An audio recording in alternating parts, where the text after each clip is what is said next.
उत्तर प्रदेशच्या राजकारणात अखिलेश यादव आणि शिवपाल यादव यांच्यात सुरू असलेल्या वादंगावर आज अखेर समाजवादी पक्षाचे अध्यक्ष मुलायम सिंगांनी मौन सोडले।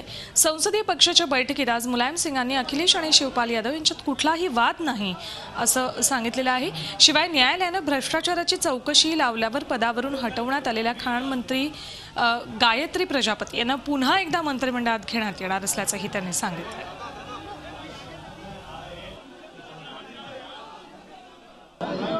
क्या है ये तो आप जनता मजदूर पार्टी में कोई मतभेद नहीं होगा।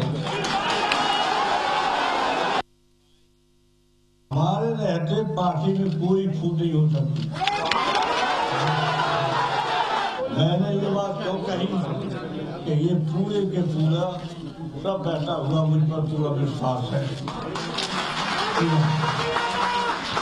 और कितना संघर्ष हमने आप लोगों से करवाया, कितना संघर्ष किया और संघर्ष करके सरकार बनाई, बहुमत की सरकार बनाई। तो बहुत सी शक्तियां हैं वो नहीं चाहती कि दोबारा समाजवादी पार्टी सरकार बने। वो शक्तियां कहीं कहीं मतभेद के नाम पर अच्छा इतना बड़ा परिवार है तो मतभेद तो हो जाता। जब आप परिवार में रहते हो, परिवार में माँ है, बाप है, बेटे हैं, भाई हैं, बहनें हैं, सके भी जोड़ नहीं जाते मतभेद। तो ये समाजवादी परिवार है, इस परिवार में मतभेद हो जाते। झी 24 तास रहा एक पाऊल पुढे।